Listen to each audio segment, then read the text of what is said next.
State Academy of Science, Kim Chek University, and Kim Il-sung University, who are our main partners.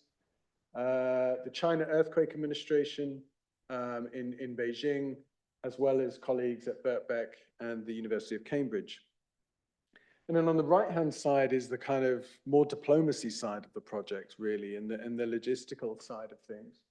In particular, Norm, and actually Rich is at AAAS now as well, and all of these people at the Royal Society, some of which that aren't named on here actually, who are so important in acting as advocates and helping us run the project. And I'll talk a bit about that at the end of the talk.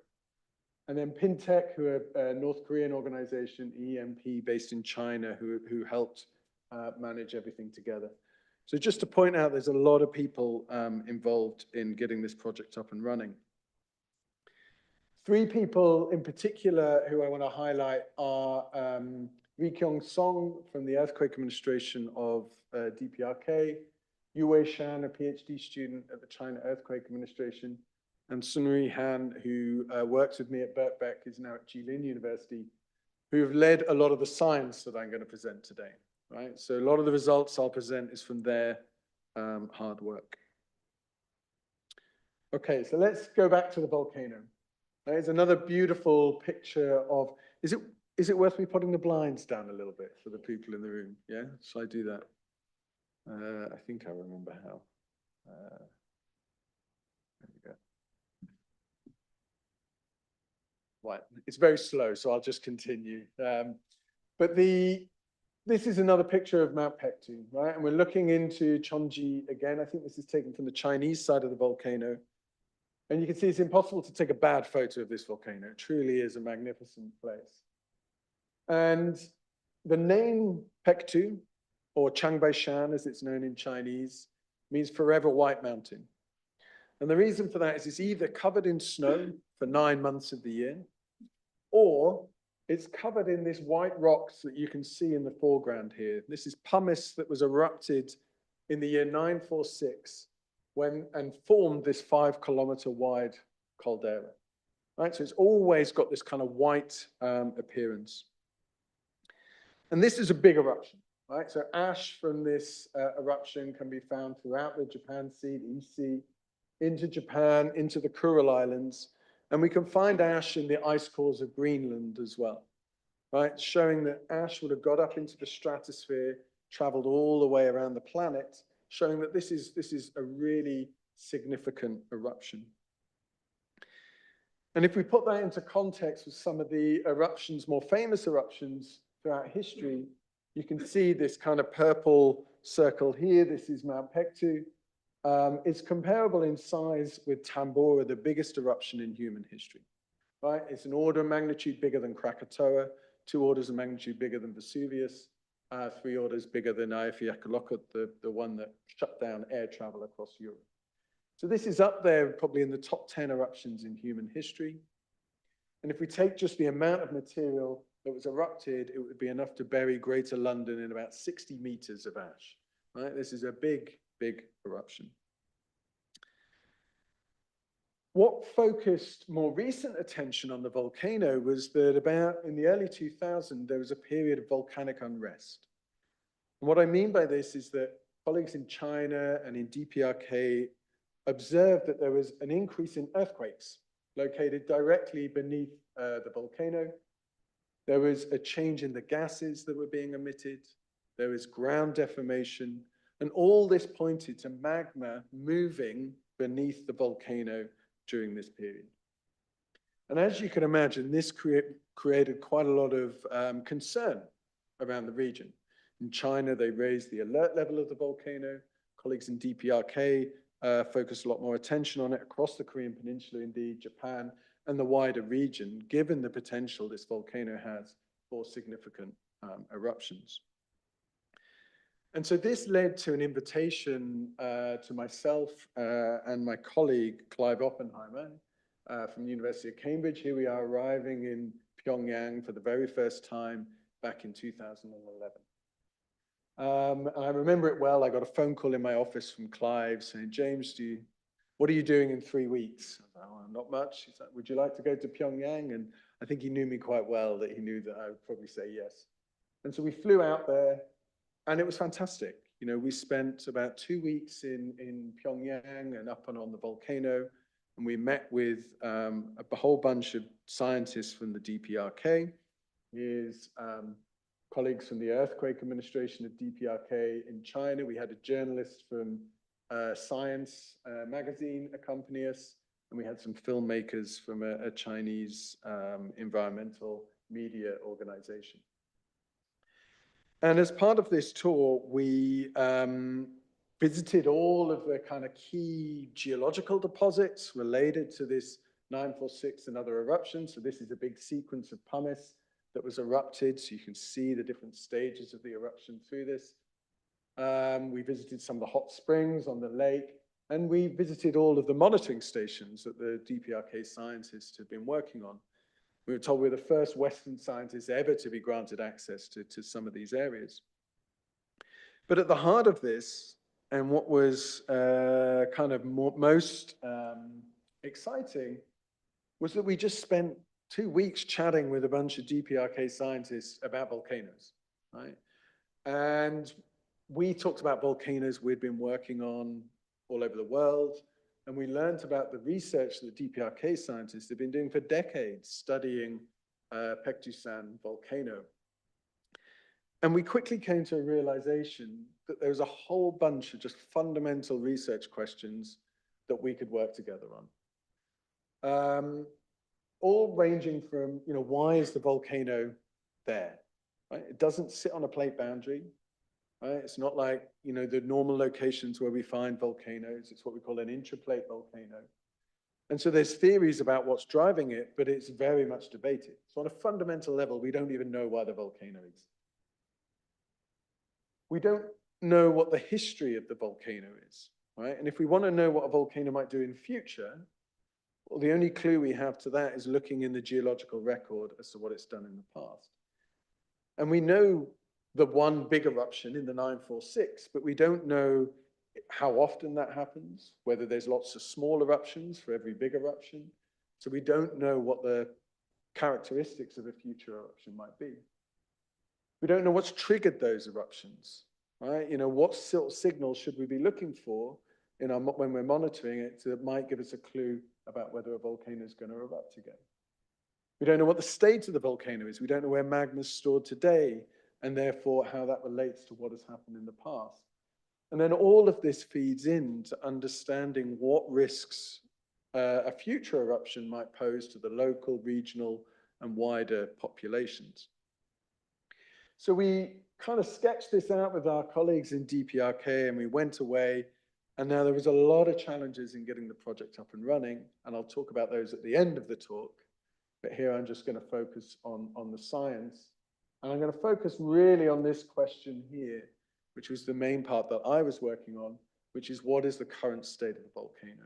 And as Lucinda said, my expertise is really using seismology to try and image inside the Earth. And so the motivation for this came from kind of cartoons of the volcano that look a bit like this. And this is a petrologist's view of what the inside of Mount Paektu looks like. It's work by Pan Bo. He's from the China Earthquake Administration. And what they do with the petrology is they'll take samples from the eruptions, they'll take the rocks, and you can look at the composition of those rocks, right? You can look at what elements and minerals are present within that rock. And you can try, in the lab, recreate the pressure and temperature conditions that would allow those, that unique composition to form, right? And it tells you what sort of temperature and depths in the Earth the magma was sitting in, was stored before it was erupted. And so they did this for the erupted deposits from the 946 eruption. Let me see if yeah, here you go. And what they found was before the 946 eruption, you had this deep kind of primitive, relatively large region of magma storage. And then you had these two more shallower regions of magma, and these were very evolved. What that means is they've been sitting there for a long time, crystallizing, cooling down, So a kind of big mixture of crystals and melt in these regions. And just before the eruptions, the magma was injected from this deep region into this shallower system, caused the whole system to overturn quickly, and we get this big explosive eruption. And their argument is today there's not much melt present in these shallower features. It's mostly cooled and condensed, yet this deeper system is probably representing the longer term magma storage of the volcano. But you can see there's no numbers placed on this, right? The depths are very hard to constrain. There's no concept of how big or molten these regions are. And that's really where geophysics comes in, right? Because geophysics is the whole study of how we can use physical processes to build an image or a model of the inside of our planet. And we can do it on a planetary scale. We can do it looking at soils. We can do it on all sorts of scales. And volcanoes is a great target for us to do this. As an analogy, a rather labored analogy that geophysicists like to use, we talk about it in the same way that a doctor uses X-ray energy to image inside your body, right? And so if you've ever been unfortunate enough to have to go in for a CT scan, right, one of these rather unpleasant processes, very noisy, as you get put in and out of this tube, basically what's happening is an X-ray source is going around and around your body, firing X-ray energy through. There's sensors on the other side, and it's recording how much of that X-ray energy gets absorbed by different parts of your body. Right? If it goes through bones or tissue, it gets absorbed by different amounts. And if you get enough coverage with energy going in different directions through your body, it can work out where the really absorptive bits are, where the bits that are less absorbed, and it can build up that 3D image of the inside of your body, a very remarkable thing, right? You know, non-evasively, we can build up a picture of what's going on inside your body. Well, as seismologists or geophysicists, we want to do the same thing, but on a volcano, right? We want to build this or have this kind of method where we can use some form of energy to probe the interior of the volcano and understand what it's made of. And so rather than using X-rays, we use seismic waves, right? Because when an earthquake happens or an explosion, or even if I stomp my foot, you can feel those vibrations extend out throughout the room. And that's essentially a sound wave traveling through the floorboards here or the rocks in the earth, right? And it deforms that rock as it travels through. And the speed that it travels at depends on the stiffness of that rock. Yeah, so if your rock is molten, let's say, because we're beneath a volcano, the rocks themselves will be less stiff and the seismic wave travels at a slower velocity, right? It takes longer for it to travel the same distance. And so if we use our seismometers as our receivers, and let's say we have lots of earthquakes on the volcano or earthquakes around the world, we can look at how that seismic energy, how long it takes to travel through the earth to build up that 3D picture of where the fast bits are and the slow bits are, and then interpret that in terms of its composition or its temperature within the earth, right? So just like a doctor, we can try to build that 3D model of what the inside of a volcano looks like. And so to do it, we need seismometers, right? And that's where I come in. We go out to the field, we deploy lots of seismometers around the volcano. So we did this. So we started our field deployments in 2013. We went back to DPRK and we charted this whole plane from Air Koryo, and we flew it from Pyongyang to Samjiyon. And we filled the whole thing full of our scientific equipment. This is all our boxes, taking up the whole of business class of Air Koryo plane. And the back of it was full of scientists from DPRK. And here I am testing the equipment at the Baekdusan Hotel before we took it into the field. So this is what a seismometer looks like. It's just like a, not very glamorous. They look like a rather large paint pot, basically. But full of fancy bits of kit. They're worth about £10,000 each. And they can record any earthquake anywhere on the planet above about a magnitude 6, wherever we deploy them, right? It records the ground motion, basically, from those earthquakes. So what we did is we deployed these in the DPRK for a period of 2 years. And we deployed it in this kind of 60 kilometer long profile running all the way from the caldera. This black line's the international border with China, right? And what we wanted to do was look at the crust beneath the volcano here that has been altered by volcanism over about 1 million years or so, compared to the kind of normal crust, you know, the unaltered crust, normal continental crust, 60 kilometers away. Just a couple of pictures from the field. This is the station closest to the volcano on Jangan Peak. This is Ri Kyung Song here from the Earthquake Administration with his colleague. This is the station. It's a little bit dark, but station at the back here. I'm going to finish the touches just in this building here. And this is stations that are run by the Earthquake Administration of DPRK. So it's very easy for us. We could install it using their facilities. This is right on the caldera wall. But as we got a bit further away from the volcano, we could no longer rely on the Earthquake Administration facilities, because understandably, they're located very close to the volcano itself. Instead, what we had to do is work with local communities. So this is the village of Sinmusong in DPRK. And you can see they've given us a little patch of their potato fields down here. And we build a little concrete bunker, and our seismometer goes inside, the GPS antenna here for accurate timing. And then if you could just make out, sorry, I'm struggling to use the mouse here, just make out the solar panels that are on the roof here, and this cable goes in, and our batteries are inside this family's home, where they could look after it for the duration of the experiment. And this was really important, right? Because this is the middle of August, very nice, very pleasant working in around this area in August. You can see, in fact, it was blueberry harvesting season. So the local family brought us a nice bowl of freshly picked blueberries for us to eat while we're working. But this was just 2 months later in October, where I had to go to fix some of the seismometers.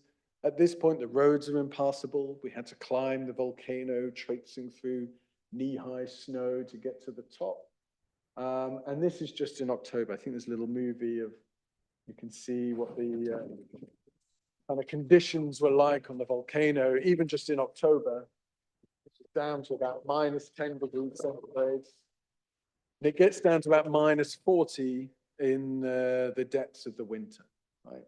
So having that local support, cleaning our solar panels, making sure everything was running okay, meant we got great data recovery during the project. We were lucky enough that our colleagues from DPRK could come and spend some time with us in the UK to work on the data.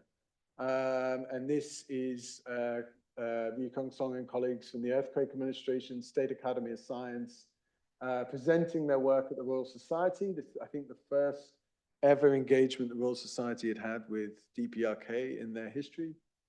And it led to our first paper coming out in 2016, led by DPRK authors, which we were really excited about.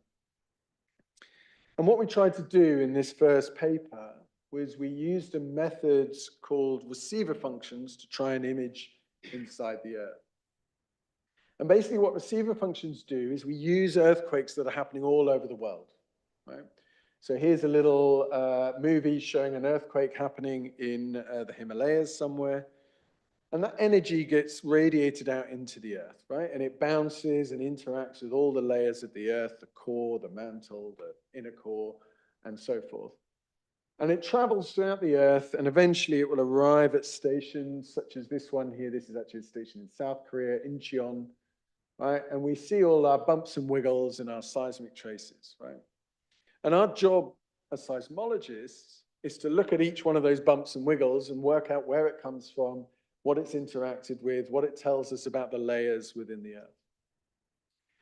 Now, if we have a complex crust, let's say, directly beneath our station, well, some of that energy interacts with that structure directly beneath the crust. It converts from P waves to S waves, it bounces around, it reflects, it refracts, right? And so what we can do is we try and build a model that we can isolate the signals that are bouncing around in those layers to tell us something about the structure directly beneath our seismic station.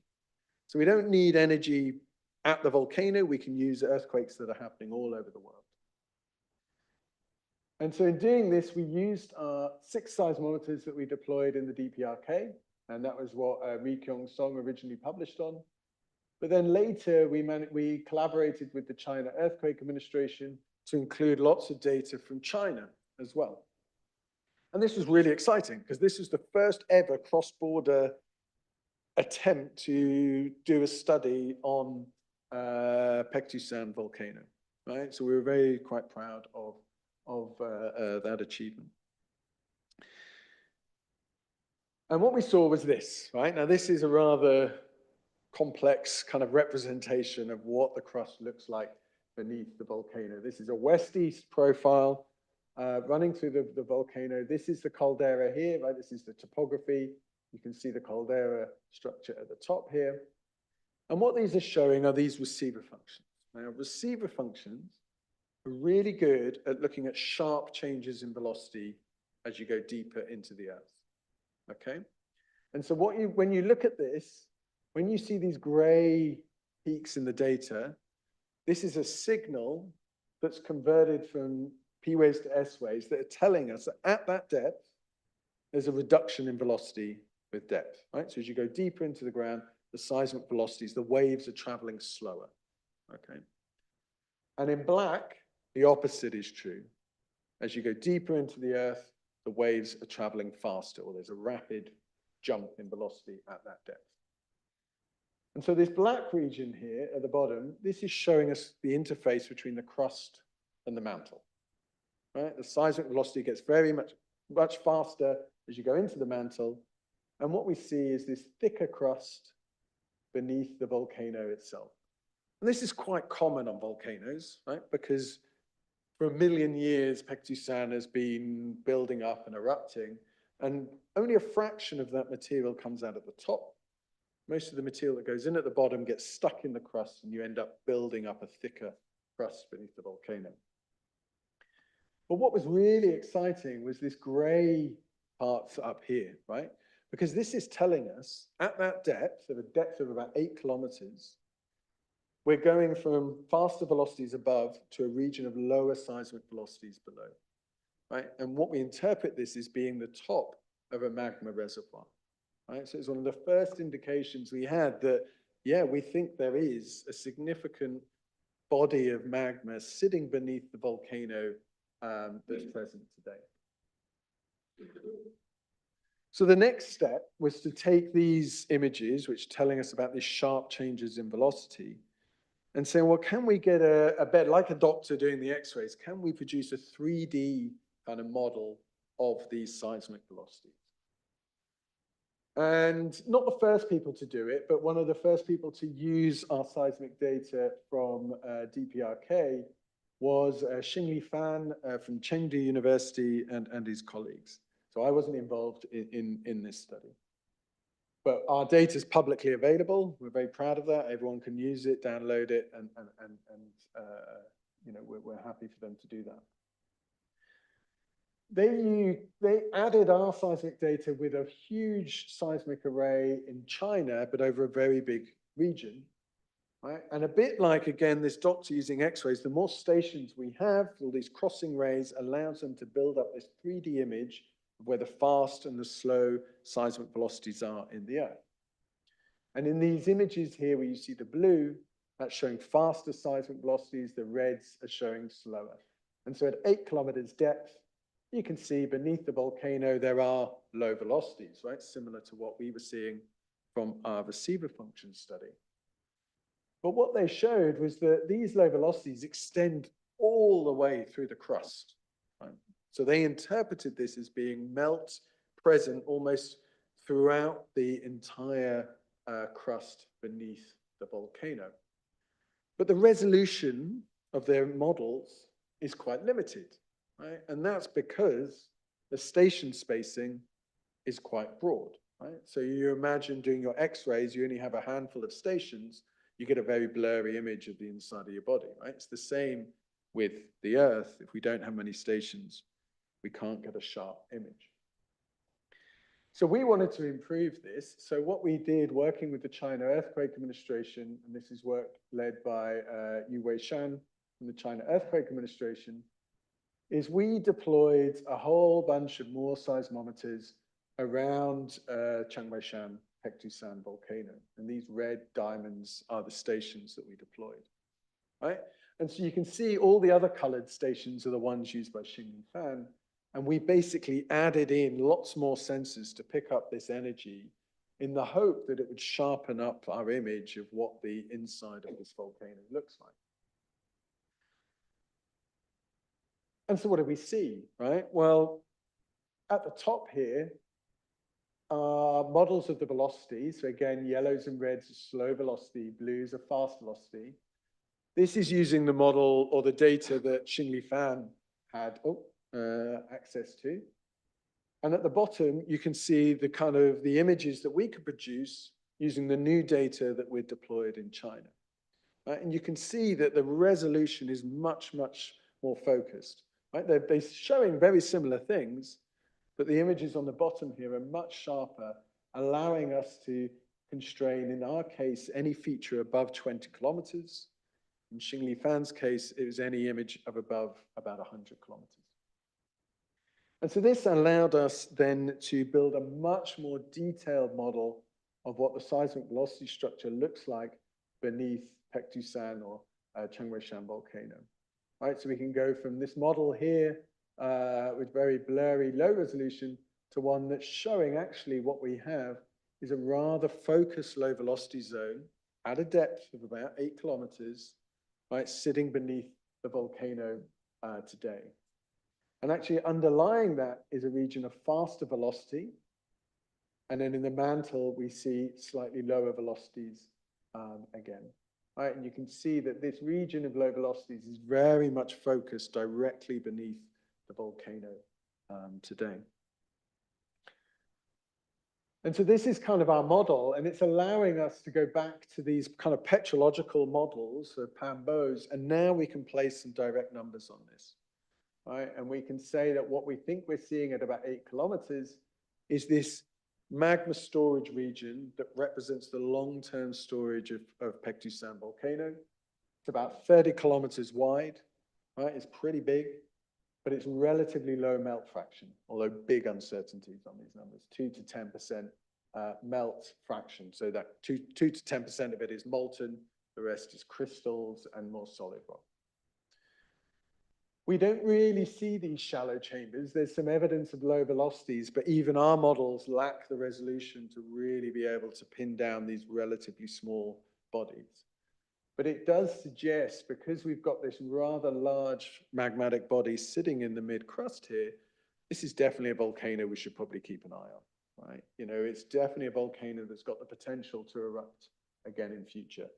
Although just to say, point out, it's very quiet at the moment, right? Don't all rush out in a panic. It's not going to erupt tomorrow, but it's definitely one that's worth keeping an eye on. And then interestingly, it seems to be fed from the mantle. So you've got melt injecting from the mantle, and then it works its way rather quickly through the lower crust and is storing at this mid-crustal level, driving the eruption. Okay, the last thing I wanted to just point out on the kind of science side of things is that our original plan with this was to deploy stations in DPRK along with the stations in China. And we had funding to do this. We have all our permissions in place, we still do. But unfortunately, our plan was to do a summer field campaign in 2020, right? And COVID has obviously meant we couldn't do that. And DPRK haven't quite fully opened up for international travel following COVID. So we're still hoping that we can do this and add in these red circles here as soon as travel to DPRK is possible and improve our models even further. Okay. The last thing I want to talk about, or the last sort of 10 minutes I want to talk about today is some of the kind of background or, you know, the diplomacy, I guess, side of this project. And when we started this project, well, I guess over the 14 years that we've been running this project, I think everyone agrees it's been a rather turbulent time on the Korean Peninsula. Right? You know, when we started this, there was different leaders in place in every country that's directly or indirectly involved in our project, from DPRK, South Korea, China, US, even the UK's had one or two changes of leadership over that time. Right? We've had nuclear weapons tests, we've had missile launches, there's the joint military exercises that the DPRK sees as very provocative. We've had sanctions, summits, you know, meetings between Trump and Kim Jong-un and Moon Jae-in and Kim Jong-un, and the biggest impact has been COVID. So navigating this as a scientist has been challenging, right? You know, we had no experience in geodiplomacy going into this project. But there were two things that really benefited us. The first was the Royal Society and AAAS had published their seminal report on science diplomacy just 1 year before. And what science diplomacy is not a new thing, right? You know, for as long as we've been doing science and traveling, we've been doing diplomacy. It doesn't talk just about international collaboration, it's the interplay between science and kind of foreign policy. But the point they made in this report was that science can be really used and is effectively used as a tool to build relationships with countries in which we have very little kind of formal relationships. And it's true, if you look at Nixon going to China or the USSR, if you look at Kim Jong-un and Moon Jae-in standing, you know, on the slopes of Mount Paektu, science was always one of the first things they talk about in terms of building engagement. And the Royal Society and AAAS recognized that actually within this project, there was a chance to build a collaboration that fits within this kind of remit of science diplomacy. So they kind of, from day one, acted as supporters, as advocates, and helping us navigate the complexities of the project. The other aspect we really benefited from was the fact we have a UK embassy in Pyongyang. And the fact the UK sits on the Security Council as a permanent member, right? So this would fall under the idea of diplomacy for science, in that the diplomats have been crucial to create space for us to be able to do this project. Without them, on both sides, DPRK and UK, it wouldn't have been possible. And the UK's foreign policy towards DPRK is called critical engagement, right? And I think it's summed up well by Mike Cowan here, who pointed out that the UK will always be critical about the DPRK's weapons development, human rights record, and other factors. But at the same time, it pursues other forms of engagement with the DPRK to try to increase the level of mutual understanding and hopefully reduce the level of disagreement between the two sides. And having a significant impact will only be possible in the longer term and requires continued and consistent commitment. And it's easier to build up this kind of exchange if efforts are focused on areas where the two sides see mutual benefit. And I think everyone recognized this big volcano with a history of big eruptions that is showing signs of unrest fits the mutual benefit, and there's an opportunity to build something that could last. And it's built on science, right? It's built on fundamental scientific research questions. So everyone agreed that they would step in and they'd help this project to succeed. But it still took a long time. Right? It took 18 months of discussions with the UK and US governments to get permission to conduct the project.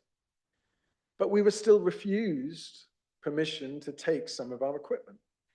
Right? So what we wanted to do, we wanted to look for magma, we wanted to do a method called magnetotellurics. In fact, Kathy Whaler's pictures on the wall, she was going to lead it on our behalf. And to do this, you need to measure the Earth's magnetic field really, really accurately, right? And we use something called induction coils to do this. we found out through this process that apparently they can be used to detect submarines as well, right? We had no idea. Well, I didn't anyway, I'm sure Kathy did, right?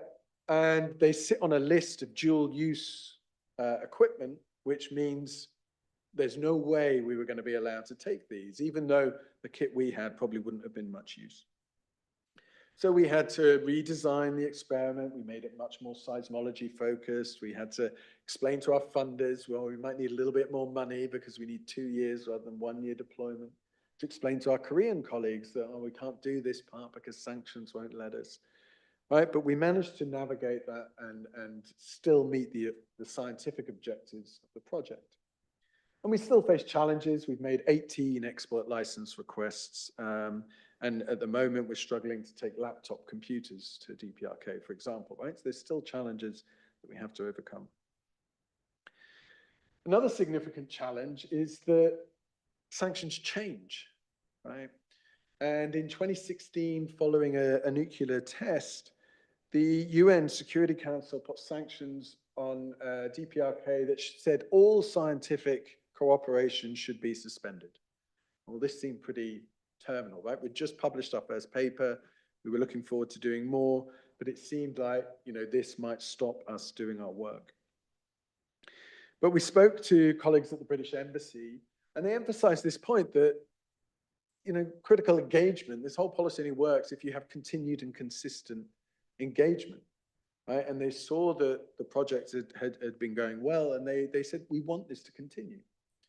And so what we're going to do is, if it's okay with you, is work with the UN Security Council, use your project as a bit of a guinea pig, and work out how we can work within this new sanctions, yet maintain this collaboration. And I think this is a beautiful piece of diplomacy, is the way they did this was by writing letters to each other, right? That's all it took. And these very nice letters from the UK mission to the United Nations saying they have the honor to notify the committee of the ongoing Mount Paektu Geoscientific Group, and the Security Council writing back saying they have the honor to refer to the letters of its project. But it allowed the project to continue, right? And it set a precedent by which science engagement could continue as long as it's looked into carefully and reviewed and processed. And that's what I'd like to finish on, is just talking a little bit about this, because I think what it does is it represents that in the face of the most extreme sanctions that are placed, there's still opportunities to conduct science engagement if there's seen that this is important and there's a mutual benefit to doing it, right? And I think that there's a space to do that more in future. It takes a long time, and that's why we have this strange Mount Paektu Research Center. It's sitting in the heart of Bloomsbury as a research center dedicated to a Korean volcano, right? Which does seem a bit odd, especially when I go to Korea and give these talks and talk about my research center. But it's there to give us that platform, the legal backing for us to navigate this space. And it means, right, that despite all of the turbulence on the Korean Peninsula represented by the top half of this plot, we've been able to get funding, we've been able to get our licenses, and importantly, we've been able to meet with our Korean colleagues, conduct field work, have them over to the UK to work with us in our labs, and publish research papers with them. And COVID has been a real challenge, right? And we still haven't quite got through that yet, but we're now starting to pick things up again after COVID. So what sort of lessons can we learn going forward as we enter something of a kind of geopolitically fragmenting world? Well, when this report was written in 2010, the world was a very different place. And this report reflects that. It has a rather rose-tinted view of science diplomacy. It talks about diplomacy acting as a force to create opportunities for science collaboration, to bring countries together and to build relationships. And just this year, the Royal Society and AAAS have published an update to this report, and it's an excellent thing. If you're interested in this, I recommend reading it. And you can see from the title that it's a much more nuanced report that again reflects the world that we currently live in. And it talks about how science diplomacy can be used as much as a stick as it can a carrot. right? We can use science, diplomats can use science as a tool to punish as well as to build better relationships. And there's the most recent and high-profile example of this is following the Russian invasion of Ukraine. The EU and other countries imposed sanctions explicitly on science with Russia. And this included targeting areas of environmental science, such as climate change research, for example. In the days leading up to that decision, which is obviously based on a whole range of factors, the International Science Council were warning that, you know, while maybe this is understandable, our capacity to work collaboratively on global challenges and on cutting-edge research, such as Arctic and space research, is only equal to our capacity to maintain strong collaboration amidst geopolitical turmoil. Ultimately, the isolation and exclusion of important scientific communities is detrimental to all. Right? Controversial statement, for sure. It's turned out to be quite true, actually. And there's a lot of reports, you know, as we're losing access to data in Russia, our ability in particular to understand how the Arctic is responding to a warming planet has been reduced. And there was a nice paper in Nature that came out last year, which looked at this, right? In red, this is the EU Interact Network monitoring Arctic change in response to climate change. And they take monitoring data from across the Arctic all around the world. All of these red stations are no longer reporting data into this project, 17 out of 60 stations. And they show in this paper that the bias in their models has increased. And our ability to understand how permafrost is reacting to a warming planet has got worse. Right? And so there are real impacts that are affecting us in terms of these global challenges because sanctions have been imposed. Right? I'm not here to argue the rights and wrongs of sanctions. All I'm saying is that there are impacts. And I think our work in North Korea shows that you can still maintain some science collaboration during the most severe sanctions. And this is something we would kind of arguing for some consideration. And interestingly, we do still conduct some science collaboration with Russia, right? This is normally driven by financial and or legal obligations. So the big nuclear fusion reactor, ITER, has heavy Russian involvement. The International Space Station, CERN, while stopping collaboration with most Russia, has kept open one strategic channel. And so I guess the argument I'd kind of pose or put out there provocatively is, should we be thinking about maintaining collaborations driven by science topics of global challenges, strategic importance, rather than simply by financial and legal obligations? And so I'll kind of finish with this slide here that shows, you know, the warming stripes representing our warming planet.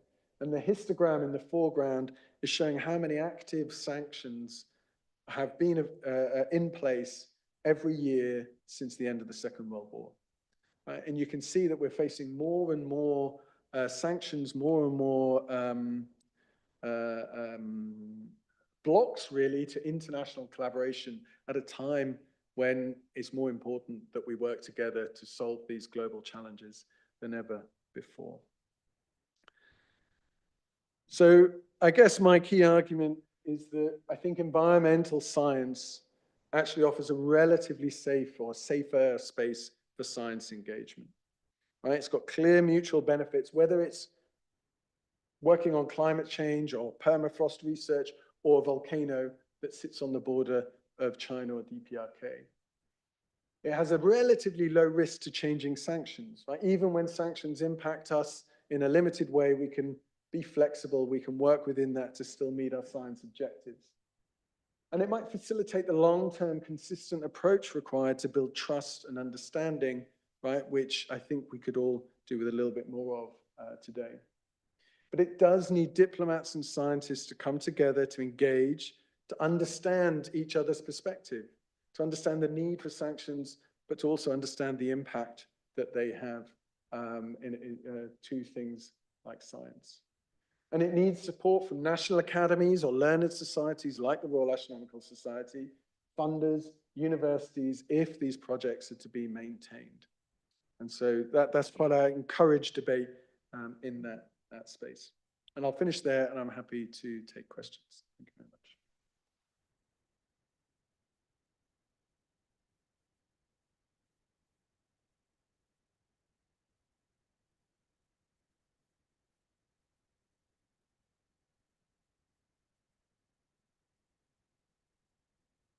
There we go. Yeah. I have one quick question I want to ask. And I guess it was really curious just to see, I'm assuming, and I don't know, so I apologize for my ignorance, but these two countries seem to have decided to create a border over a volcano. Do you have any insight as to why they might? Well, they're not the first, right? I mean, volcanoes make great borders, right? You know, big mountain ranges make very natural borders, you know. So you think of Chile, Argentina, right? It's the whole border is volcanoes everywhere. And that's an interesting case because the wind blows from the west. So most of the volcanoes are just across the border in Chile, but all the ash falls in Argentina, right? And, you know, so you have a really incredible cross-border issues there. The border around this area is rather complicated. It's moved a number of times. I think the latest, and probably the reason why it goes through the lake, is Jangun Peak, which is the highest point of the volcano, was gifted to Korea by China, I think, in the 1950s, and is the highest point on the Korean peninsula. And that volcano is very sacred to all Korean people. It's thought to be the ancestral home of Koreans. There's a story of Dangun, which is the union of a tiger and a bear that came together and formed the Korean people, right? And it was formed on Paektusan volcano. So it's a very symbolic volcano. And I think that's the reason why maybe it was gifted. But volcanoes they make very bad, but natural kind of borders. Yeah.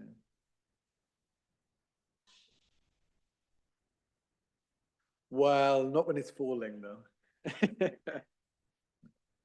Does anybody else have any questions?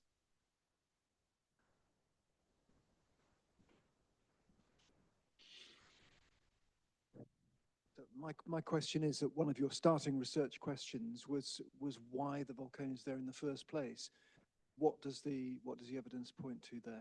Why do you think it is? Yeah, that's a good question. So it seems to be linked to Pacific subduction, right? So you've got the Pacific tectonic plate going underneath Japan, right, and giving rise to all the earthquakes and volcanoes of Japan. And then beneath the Korean peninsula in China, it's basically seems to have got stuck, right? So it's in the what we call the transition zone, and it comes down and then it flattens out and it's kind of filling up a region of about 600 kilometers deep. And the hypothesis, there's kind of two main hypotheses. One is that it's driven by kind of water that's being released very deep in the region, and that water helps the rocks melt or get, you know, buoyant, and it comes up and melts and gives rise to the volcanism. The other one is that there's a tear or a hole in the slab, and then hot material from the lower mantle can kind of come through and rise up, and then as it gets shallower, melts and gives the volcanism.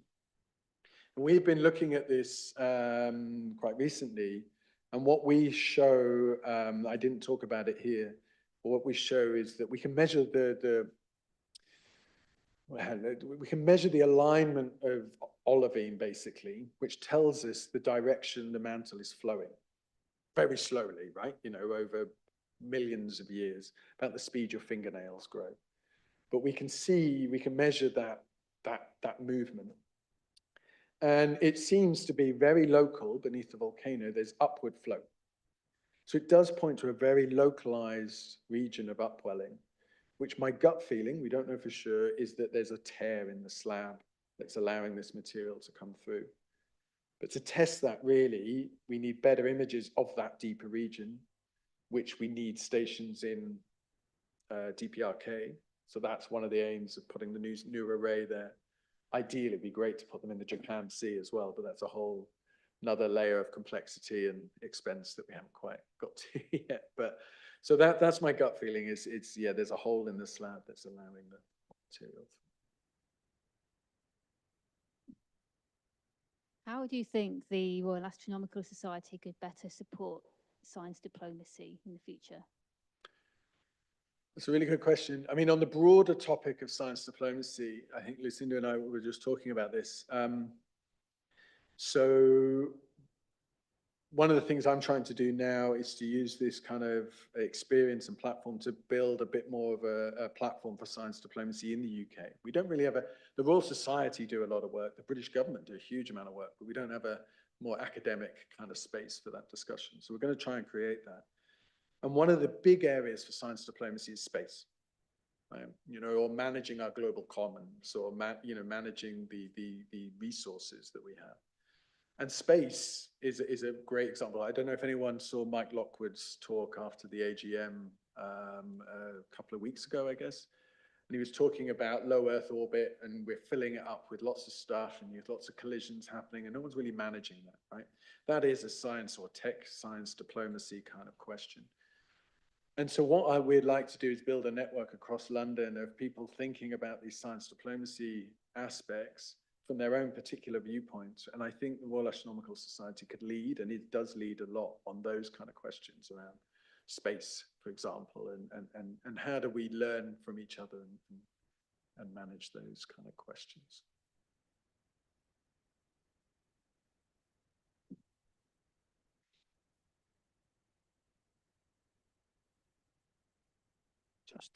Just to clarify a picture for me, if you would. Sure. On your chart showing the funding, in a way I could only make out UK and US flags. I kept telling myself, we're in China and Korea. Am I right in having that impression? So we do, you're right, it's mostly UK and US funding. We have had a little bit of funding from South Korea as well. Back under Moon Jae-in's administration, where things were a little bit more enthusiastic about kind of inter-Korean collaboration. So we ran some meetings to bring people together to explore possibilities of inter-Korean collaboration. But ultimately, our project is mainly funded from the UK-US. All the deployment in China, though, was funded by China, right? NSF China. And actually, if I go back to, where is it? One more. This project. So on the funding for the deployment within the DPRK was UK-US funding. And then the blue circles was Chinese funding. And the idea, though, was one shared data, you know, bringing that all together, right? So that was going to be a UK-Chinese DPRK collaboration. Now, unfortunately, as I said, with COVID, we've not been able to do the DPRK side, but we do work quite closely with China as well. We have a question from our Zoom audience. They ask, excluding monitoring systems, what type of crisis management techniques are in place that you might know of? And how may the development of them be impacted through the challenges you mentioned, especially diplomacy challenges? So this, okay, so this is one of the areas we have been hoping to work on. So we met with their, I guess, government-led organization that runs or that looks after their emergency management and disaster management. And one of the things we were exploring just before COVID was trying to work more with them to understand their needs, bring them together with the international community, learn what other countries in the region are doing. One of the aims about this project was to bring Chinese and DPRK scientists together in the fields, right, to learn from each other, right? And because it's one of the questions, one of the sad things of this border is, you know, you've had people in China and on DPRK that spent their whole careers studying this volcano, trying to understand it, yet haven't been to the other side of the volcano, right? So, you know, trying to remedy that to some degree or create opportunities, I guess. And, you know, one of the challenges with working on actual management strategies is not just understanding the natural sciences, which is all I've spoken about here. It's then linking that with what will the impacts of an eruption be? What are your vulnerabilities? How do you respond in that crisis? And they're probably more sensitive questions when it comes to this kind of topics. But that's something we were starting to try and explore and think how we could work together in that space. But because of COVID, we haven't made too much progress in that area. Does anybody else have any questions?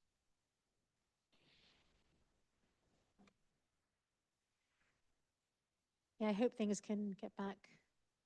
Sorry? I hope things can get back in order with, COVID and Yeah, me Yeah. too. yeah. Another question from an online audience. In terms of building a network for science diplomacy in the UK, might it be helpful to draw on people from other disciplines such as languages, culture?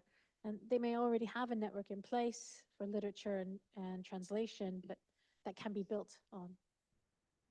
100%. Yeah, 100%. So the network is not just a bunch of scientists.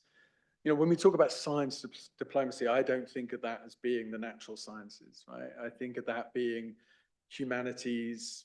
I think of that being social sciences as well as the natural sciences, all kind of coming together and working together within that context. So, for example, I think we're really blessed in London, particularly up in Bloomsbury, where I'm based.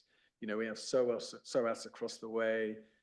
So much diplomacy and talk around that area is done there, and also obviously at UCL. And an example of where our mind is at thinking about this is we organized a meeting in Mongolia last summer, in Ulaanbaatar, on environmental hazards in Asia. And we brought together people from 20 or so countries, 140 people. And we had politicians there, policymakers, diplomats. We had psychologists. We had people working on governance. We had people working on religious studies. We had people working on volcanoes and earthquakes and floods to kind of come together and think to themselves, okay, how do we all approach hazards? And what are the big questions? And what are we actually trying to achieve? And how do we work together to try and come up with those solutions? And it was a really great conference, just so much discussion and exploring those issues. And so we're now got funding to plan the next one in 2026. So if anyone's interested, August 2026, Ulaanbaatar will have the next conference. And it's very much geared around this idea of science diplomacy and trying to bring all those key actors together to think about these problems. Thank you so much for sharing this with us. And we definitely look forward to hearing more about it, and especially learning more about science diplomacy here, perhaps here at the Royal Astronomical Society. Thank you very much, Professor Hammond, for being with us today. Thank you.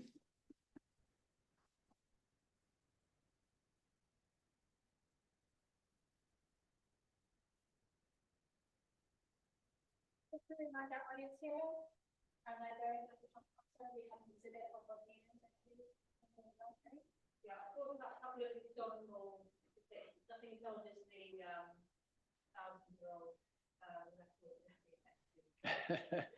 record. If you had that, I would be very interested. I'd be straight up there. Yeah.